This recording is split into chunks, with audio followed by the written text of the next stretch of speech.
All right, really happy to engage some members of a growing community that we haven't engaged with, and it's a great segue from Susan and Natalie's presentation. And this is going to be a panel, but it's really we want you to be around the table with us.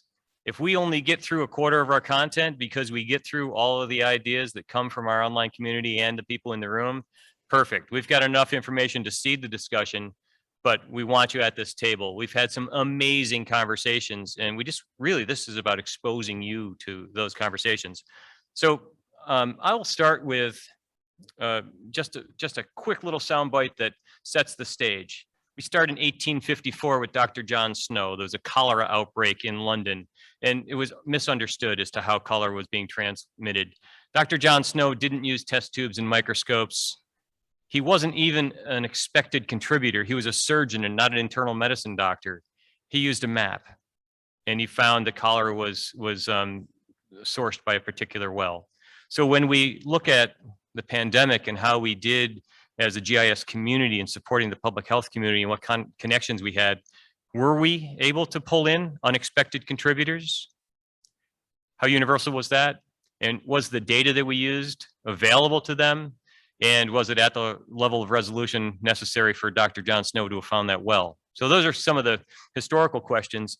And I really am pleased to introduce, and we'll go around our panel here, introduce our panelists, and just really embrace the fact that our community is growing in really positive ways, and we are going to leave us all you are going to help leave us all in a better place for the next wave, the next pandemic, or even the next unrelated disaster, and we'll just forge those models for how to collaborate. So I'm Frank Winters, and I represented NSGIC on this panel. And Tony? Tony Spicci, also representing NSGIC on this panel.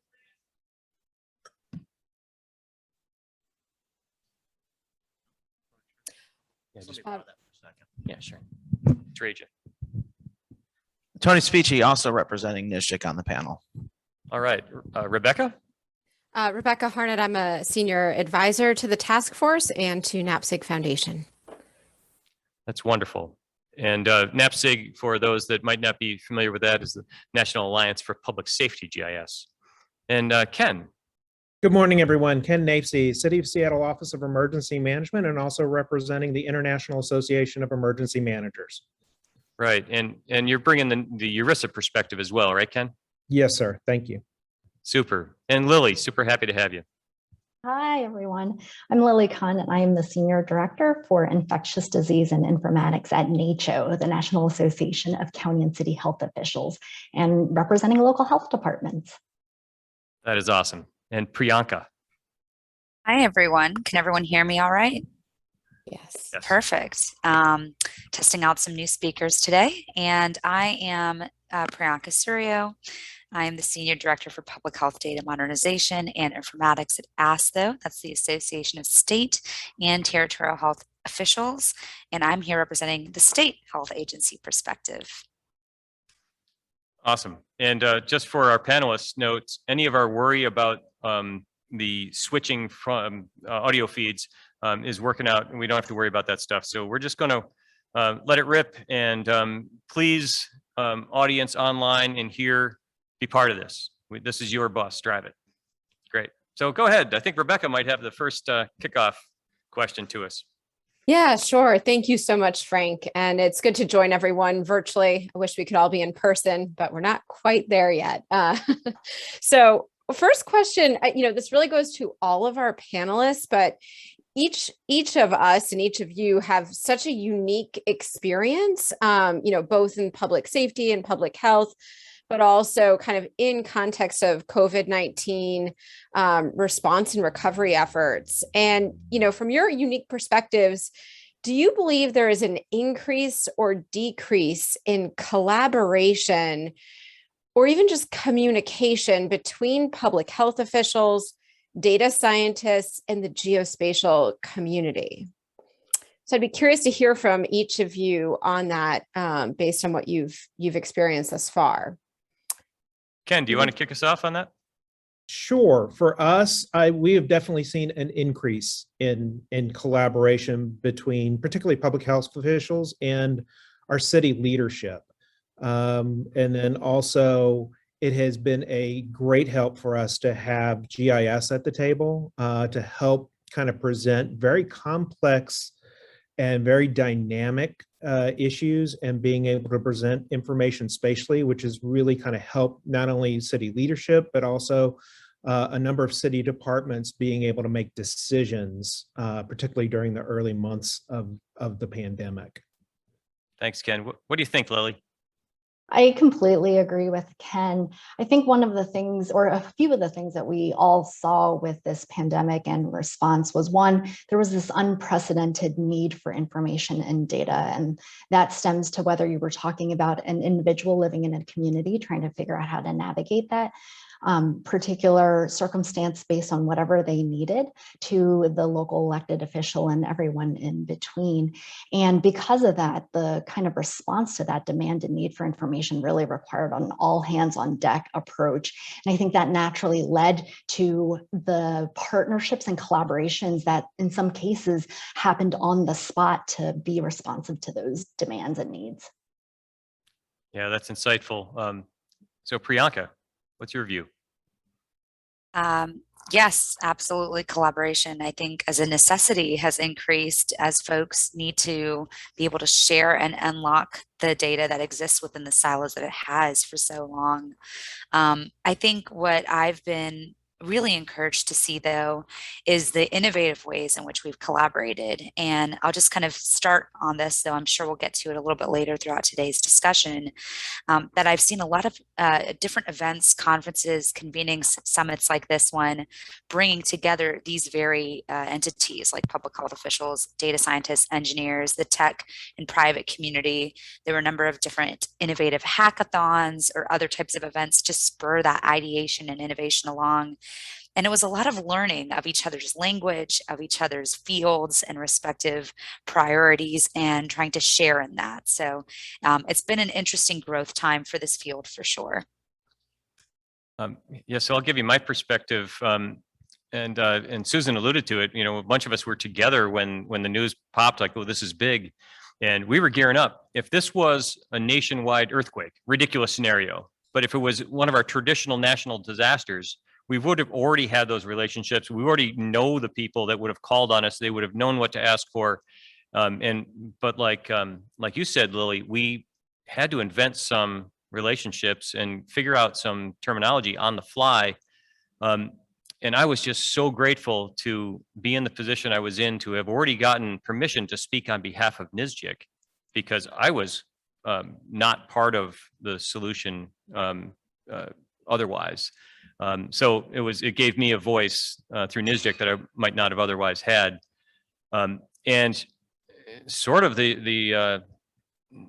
my push to be part of pulling us together as organizations was born out of frustration. Like, oh my God, we're not going to be asked for our most impactful contribution. Let's do something about that. I woke up at 4 o'clock in the morning, and normally I woke up at 4 o'clock in the morning and barely get a glass of water off my nightstand without soaking my clock radio.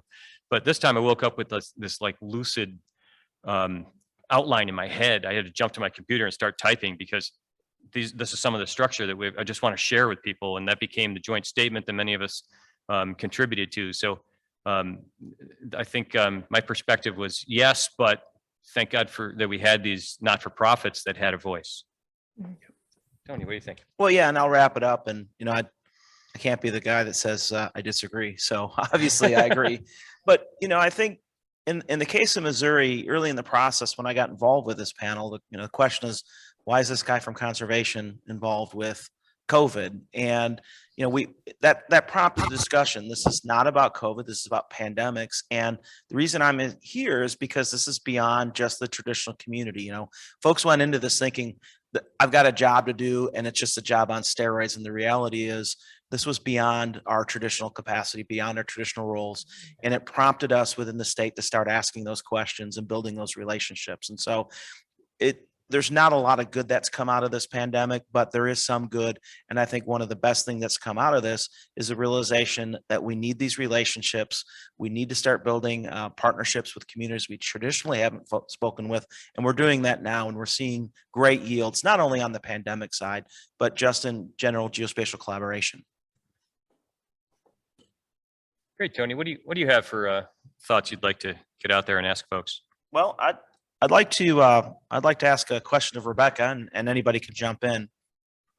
But the task force, the Pandemic Task Force, conducted a pretty comprehensive after-action outreach effort and developed a rather insightful report on the use of technology, specifically geospatial, during that first 6 months of the pandemic. What to you, Rebecca, stands out as key findings? Oh, it seems like she might have anticipated your question. That's remarkable. She must be clairvoyant. Wow, what a coincidence. Fantastic. Great. Thank you so much, Tony. And just to confirm, folks can see my screen okay. I just did a quick screen share. Yes. Great. Yeah, so Tony, good question. And that was something I think Frank also started to speak to a little bit about how national organizations really came together in the early days of the pandemic around this issue of technology, GIS, and informatics to take a look and really understand how are things working, what's needed, what are the gaps, and how can we start to understand lessons learned immediately so that we can respond and do better even during the current event, but also for future pandemics. And so to Tony, to your point, yes, the task force did conduct a pretty comprehensive effort around capturing those lessons learned and identifying areas for improvement during the first 6 months of the response. So you can see a little bit here, that process really kicked off in June of 2020 and it continued until about January of 2021, where it really looked at how can we engage the community across the nation that is working at the forefront of health, emergency management, and the geospatial and technology community to understand where they're at, what challenges they're having, and also what successes they're experiencing. So the effort reached about 1,000 stakeholders nationwide across the disciplines. And I can't emphasize how important that is, because pandemic preparedness and response is inherently an interdisciplinary effort. It's not the charge of any one single discipline. It requires collaboration between public health, emergency management, fire service, law enforcement, in some cases, even public works, when we start to take a look at things, as well as geospatial and technology. And so that's really what this after action process aimed to do. And it generated what is now known as the COVID-19 Tech and GIS AAR and Improvement Plan. You can grab the link, short link there. But one of the first things that we took a look at was, first and foremost, did agencies that had to respond, did they even use their existing pandemic plans to guide their response? So absent of any GIS or technology question, that was really the first thing we wanted to understand, is the work that they did in preparedness just for planning in general, was it actually used? And the majority indicated no. So already we've identified there's an issue or a gap in terms of how we're planning for pandemics. But obviously, since we were the GIS and Informatics Task Force, we wanted to take a deeper look at, did those pandemic response plans include the use of any sort of data-driven decision support technology? And you can see we didn't call out GIS specifically. We just wanted to know in general, was data-driven applications, charts, anything included in those pandemic plans? And again, the overwhelming response was no, they weren't.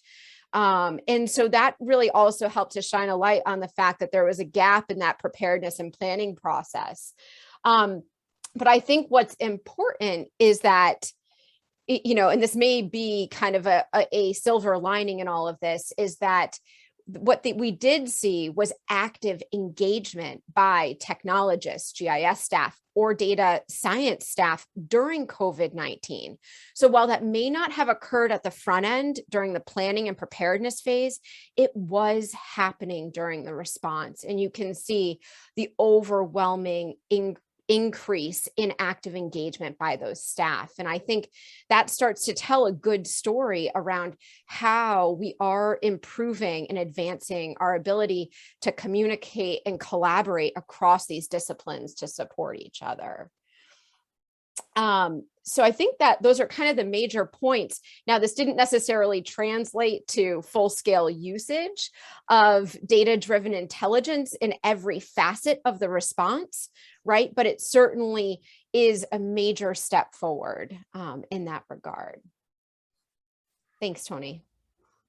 Yeah, that's a great response. And just the fact that we collectively were able to get 1,000 participants while the pandemic was going on and people are up to their eyeballs, but they saw the value in contributing their current experiences, kind of goes to the level of energy and engagement, really that our organizations and the trust they have that we're not wasting their time. It's great. So Ken, I bet you have a question or two for our public health folks. I sure do. Thanks. So this is for Priyanka first and then Lily. And I've got a question and then 2 follow-ups. So from a public health perspective, what has the public health community gained by working directly with GIS staff and resources? And we'll start with Priyanka. Absolutely. Thank you for this question. I think, one partnership and collaboration that I really want to highlight is that public-private partnership between ASTHO that manages ArcGIS and CDC to really help strengthen the way that we were at the state health agency level, at least, displaying and sharing data using GIS technology, geospatially indicating where cases may be happening, how many, and stratifying that by number of deaths, number of hospitalizations, number of suspected cases, et cetera.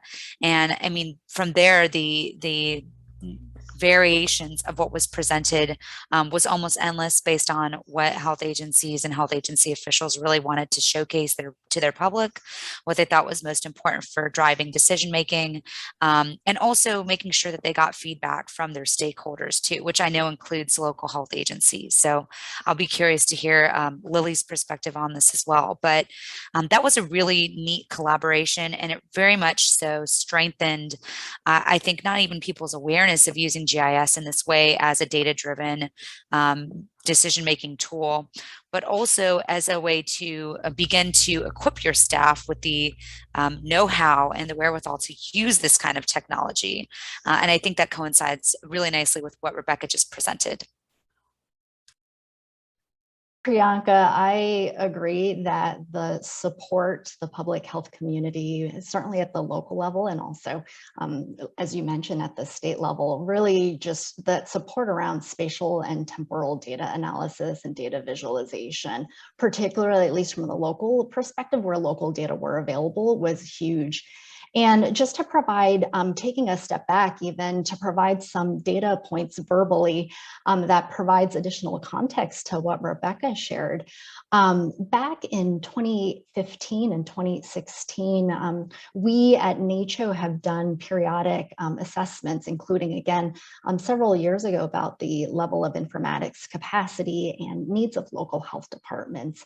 And right around then, again, recognizing that this is a couple years old, we learned that about 45% of local health departments used geographical information systems. We also asked about local health department needs around professional development and specifically around geographical information systems, and about 50% of local health departments indicated that they expressed that they had professional development needs around geographical information systems. And so with that, it just shows how much of an opportunity and how much there is a need for people who are working in the GIS space to increase those percentages and increase the opportunities. And that was pre-pandemic data availability and pre-pandemic data needs. We saw similar professional development needs when we asked the question again in 2018. And when we layer on again those data needs and the incredible work that happened at both the state and local levels to be responsive to those needs, it was really a great success to see so many different health department websites, both at the local and state level, be able to show these visual maps of, again, various data elements of what COVID was looking like within their jurisdictions and what health departments were doing in response to it. So absolutely, that was a really positive outcome from the last year and a half. All right, let's go back to Priyanka. Second question, what can we do to better foster collaboration between public health and GIS for strengthening our pandemic preparedness as we progress through COVID and deal with future strains? Yeah, thank you for this. And I also, just to piggyback off of what Lily was talking about, we've also done some assessments and understanding of state health agency capacity for GIS. So I actually dropped a link in the chat, which is available to all participants to look at and to reference throughout our panel today and ask any questions if you have them. But really around your question, Ken, in terms of fostering that strengthened collaboration, I think the first thing is, now that we're here and we're lucid, to really echo what Frank was setting here with our talk. I think it's really pertinent that we don't just go back to having GIS work in its siloed manner. The way that it operates right now is that you'll have maybe a specific section of the health agency that works on GIS, or maybe only a couple of people that have GIS training expertise and licenses. And again, they very much operate within their specific centers or departments or focuses. And now they've been woven into pandemic response as part of, again, displaying and sharing that data more widely. And their next question is, okay, how do we operationalize this? How do we create some processes and policies to embed this into our normal way of practice, and particularly in pandemic response? To that point, weaving it into pandemic response plans, making sure that as we're doing our debriefs and after action reports and those lessons learned, that we're understanding the utility and not forgetting to incorporate that for the future. And I don't think we soon will. It's just really, again, part of it is actually operationalizing some of this and understanding what is needed to do that. And if there is a need in increasing capacity or an increasing, that level of funding or resourcing of that, and or working more strongly, frankly, with some of our private partners or other partners in this way, then that's the direction we need to go in. But part of it is just actually stating that and understanding it. And I can say from a local perspective, that operationalizing piece has been very important to us over the last 18 months, particularly as it relates not just to understanding at a policy level some of the issues and getting city leadership to weigh in on things, but also we've been making sure that link has been helping us in just our day-to-day city operations and being able to respond to COVID and deal with vaccinations and testing sites and that sort of thing. Lily, what is your take on not just how we can do it in preparedness, but also how we can operationalize this? I really love the comment that our earlier colleagues from Georgia mentioned in terms of finding your people, because I think it's so important to find your people, whether they are people who ultimately are in your agency that you bring on to your agency to help support some of the needs around data analysis and visualization, but all of the critical partnerships that sit beyond your local agency, sometimes even within different departments within your agency. And again, as we've all seen with some of the conversations that have been happening through the conference, some really wonderful successes of finding our people right when we were in the middle of responding to this pandemic. And I think the recognition that this work is not yet done, because finding our people really can put us in a better place for the next pandemic to address other public health and other issues that impact the health and well-being of our communities. It really starts with knowing who those people are, understanding what roles they serve within the local community, what capacities, what data, what ability they have to share those data, so that then we can think collectively together about how to better make use of those data for action. And as a part of making use of data for action is also being able to, again, better analyze and visualize this. It's fantastic. So there's some good content in the chat, and so Natalie asked a question, and maybe this is a good one for folks to respond to in the chat, because it's a bit of a poll. Do other states do tabletop pandemic exercises, and do they involve GIS officials? And I'll answer this verbally. In New York, no. This, as far as the all hazards plan, the emergency management community kind of looks at Department of Health. You got this? Yeah, we got this, right? But it's different connections, and it's not the same connections that we would have if it was, that big natural disaster. But let's also in the room here, feel free to walk towards the microphones, and now you have the opportunity to shape this discussion. And Jamie, do you have any online participants that you'd like to unmute and come forward? I am looking through the chat. There's lots of comments, but I don't see any more questions at this time, Frank. All right, that's great. So let's keep going. We have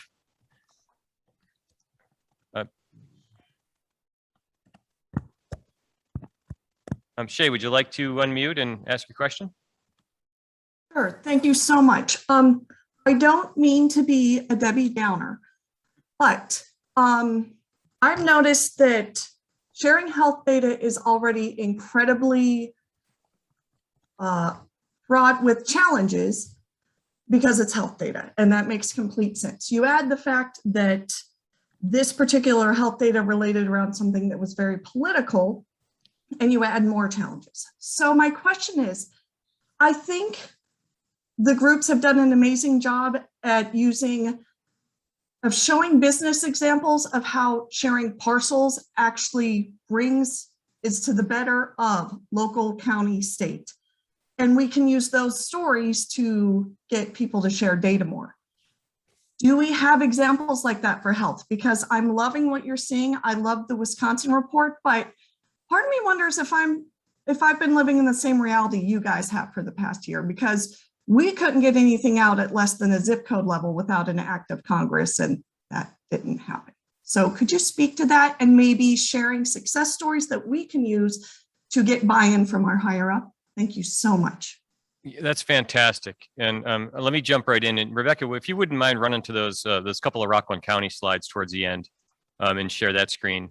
And I'll just jump in. And that was part of the frustration, is that, sure, while GIS is front page news, I can't get the data to the folks who really needed to come and volunteer. Wonderful spatial statisticians that just give me the data, but give it to me in a way that's aggregated, so it's no longer HIPAA data, aggregated to the same unit of geography that census uses to protect privacy for the American Community Survey, right? Once it's census tracked, let's make that data ripped publicly. And these slides here on the left, Rockland County took data and boldly aggregated it first to zip code, and you get an impression of hotspots. The exact same data on the right aggregated to census tracts, right? Pretty different story. Let's move to the next slide. The exact same data again aggregated to census block group, and then they threw down a general grid spacing and got a radically different and more actionable set of insights, because they aggregated the same data to different levels of resolution. So if you're making travel restrictions, Vermont doesn't want you in their state because of the data they've found. If you're from this county, county's perfect. If we used county for this data, Rockland would have said, yeah, we got a problem. We have no idea where to go fix it. They were able to get resolution that really dialed it in. As we started looking at the vaccine, Suffolk County in New York, in Long Island, aggregated data to census tract, and they just looked for the anomalies. What places have an anomalously low vaccination rate? And by census tract data, now they're in the same unit of geography where there's a wealth of information about what those communities, really neighborhoods, are. And they said, oh, here are 2 census tracts with really low vaccination rate. What else is going on here? They determined that those are not primary English speaking counties or census tracts. They added Haitian and Spanish to the help desk line that you use to make your appointment for your vaccines. 2 weeks later, there was no longer a low vaccination rate in those counties.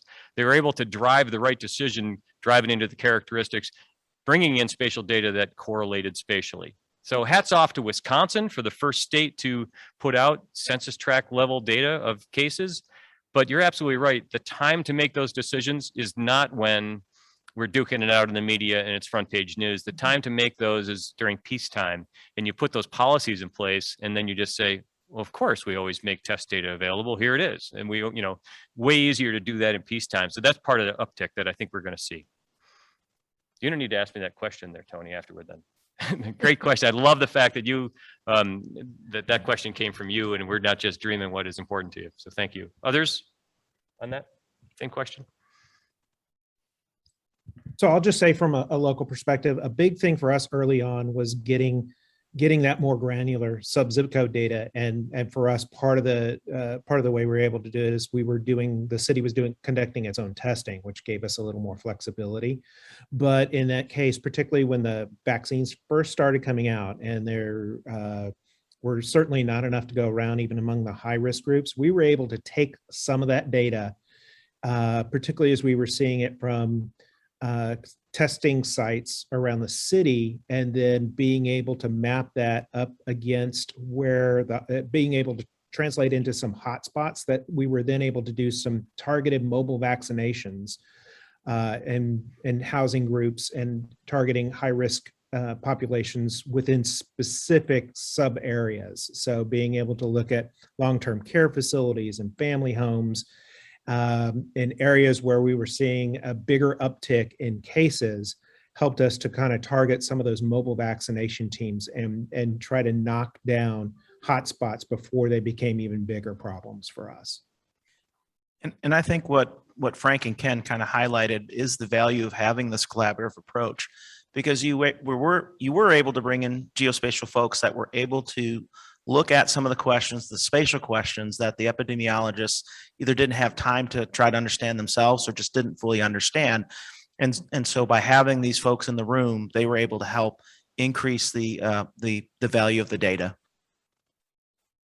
Shay, I think you provide such an important reality check on the struggles that all of us had faced during the pandemic.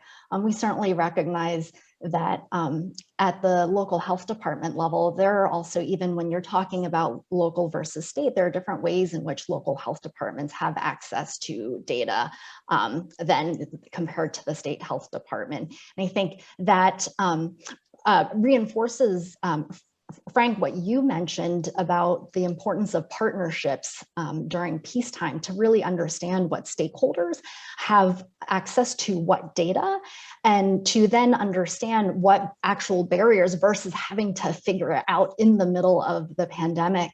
And hopefully by having a better understanding, then during peacetime, there can be more opportunity to work through some of those policies, and then eventually perhaps the technical aspects that really lead us to more automated interoperable data exchange. I know we often talk about how when we're thinking about how to better use seamless data exchange for analysis and action, the technology often comes at the end, because what precedes it needs to be those partnerships and policies. We certainly saw a lot of examples of, again, where health departments, while they were like everyone else being asked for the same levels of data, were perhaps not in a position to have direct access, because those data reporting components were going up to different levels, all the way again up to the federal government, and certainly that presented a huge challenge. One other note on the policy perspective, but in advance of that, again, I think it reinforces the examples like what Ken mentioned to show how those can be those motivators for where this is not happening, to then explore how to make it happen. There are also partners that are not necessarily a part of this panel that are also working to be supportive. So for example, the Network of Public Health Law, who's definitely been hugely involved in the public health informatics space, has gone a long way to provide resources if there are perceived or actual policy barriers to support different communities at the state and local level through this. It's great. We've got some really good discussion here, some good discussion in the chat. There was discussion about the use of zip code as an aggregation point. It's convenient, but I'm about to put in the chat a Carto blog post, and the title is "Stop Using Zip Codes for Analysis." And it goes into great detail as to why, unless you're wearing blue shorts and carrying a mail bag, zip code is not for you. You know, but yeah, it's convenient and people identify with it. But if you're going to have a policy that, so say you're going to curtail restaurant activity in a zip code, there's no official zip code. Zip code is a list of what bag the mail goes in and what truck it goes on. It's not a polygon, right? By its nature, we approximate it. So all kinds of issues there. And I really think driving into our census geography was I think Wisconsin showed us the way, and it'll have more impact as we move forward, but frustrating that it wasn't ubiquitous, because we could have really shared some models and really shared some deep insights. All right, Mary. All right, we have a question coming in from the audience here. All right, got a little tech support on the microphone. And no, you have to, yeah, right. Yep.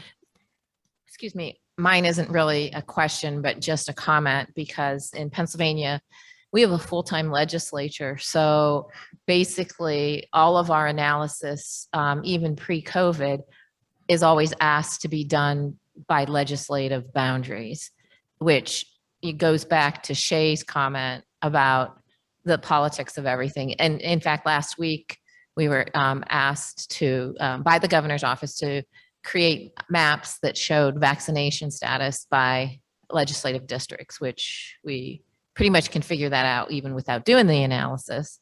But you know, how do you, I think it's great, the census thing, like Frank, we've seen that before from you, and that is awesome. But how do you convince these people that that's not in the best interest to go down the route that they're going?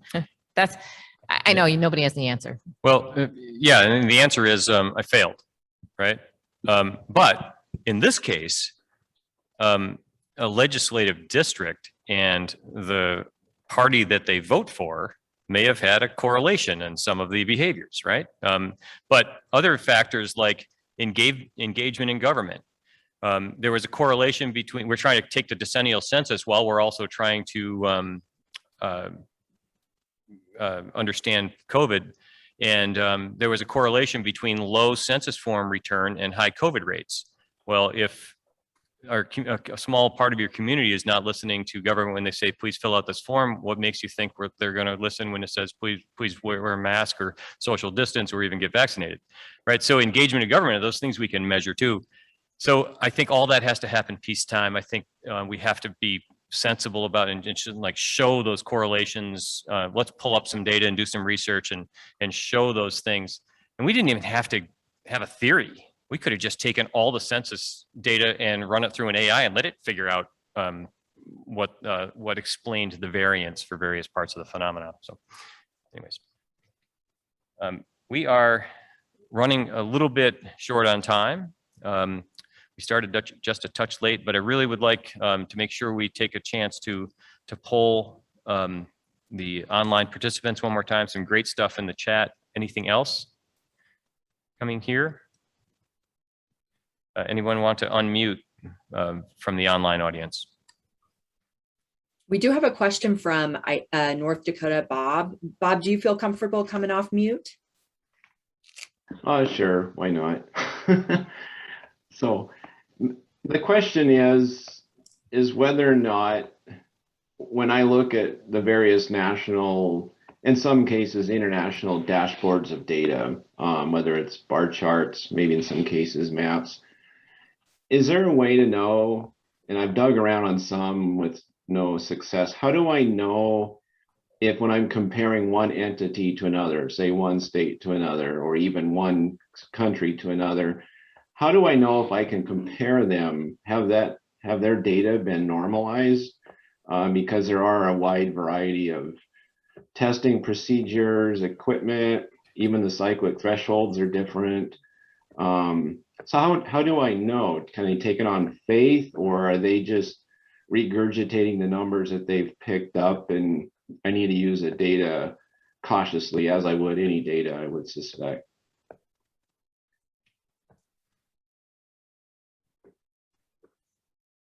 Yeah, that seems like that's a fantastic question, and with the thoughtful silence here, it's it's tough. Yeah.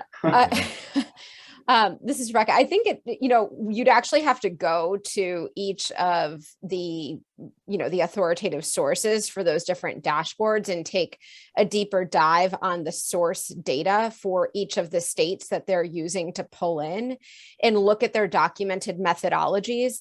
Most of those sources, whether it's, Johns Hopkins University, I've seen another one put out, I believe, from one of the federal agencies as well that have normalized the data, but they've also published extensively on their methodology of how they've processed, run analytics and algorithms against the data, and in some cases normalized it. But it's really a case-by-case basis, and you do have to look pretty hard at the data and the methodologies behind each one, because they're not all necessarily created equal. And some of them have the data being presented is presented because of the specific business purpose behind that dashboard. And so you need to be also very cognizant of, what is the data being presented and why is this and what is the purpose behind it? Because it may be fulfilling a purpose that may not be the same as what you're looking at it for. And so with these different dashboards, I think this has been something that's been hard for the community to navigate during COVID in particular, because it was like wildfire, right? In terms of these COVID dashboards becoming, and they went viral very, very quickly.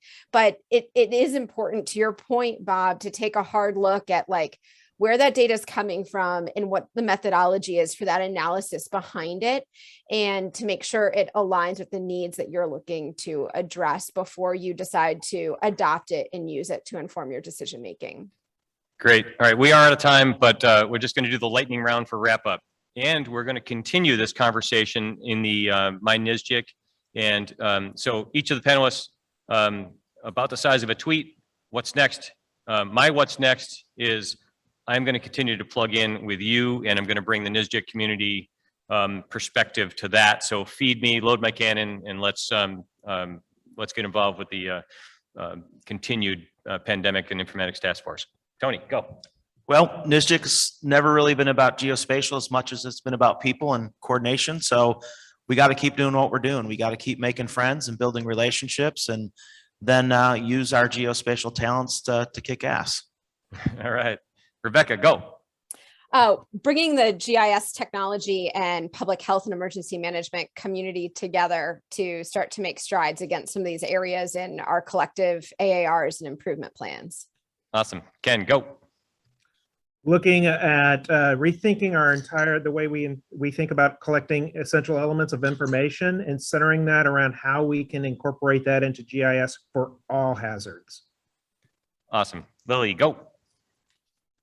Recognizing that, with exception of Priyanka, all of your names are new to me, and that should not be the case. So building on that to think about what we can do together. Right on, right on. Priyanka, bring us home. Yes, I'll bring us home. So I would say that ASTHO is actually, because of the interest in here, generating a community of practice for those interested in GIS at the health agency level, and hoping to share and continue to engage partners through this forum and others. You're going to see a bunch of NSGICers winding up in that community of practice, and I'm certainly planning to lead that. So I was happy to see that come out. So if you don't mind me sharing that around, really want to thank you. I'm so pleased that our communities are engaged, and the not-for-profits that really have something very strongly in common. We're all trying to save people. It's really happy to have you here. So thanks very much for taking your time, and the conversation will continue. All right. Thanks, everybody. Thanks for having us. Thank you.